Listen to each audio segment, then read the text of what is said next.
Alright guys, welcome. Today I'm going to teach you how to do game capture on Streamlabs OBS. It's really simple. All you got to do is add a new source right here on this little plus button. I don't know if you can see it.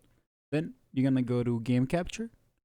Now for you to capture something on a PC, you have to have the game full screen, otherwise it won't capture.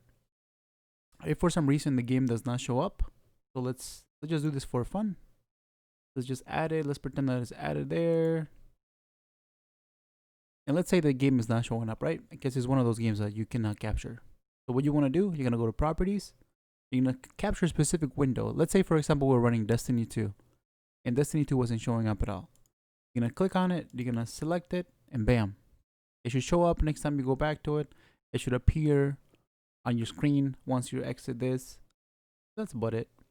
Yep. Thank you guys for watching, and we'll see you on the next one. All right, bye-bye.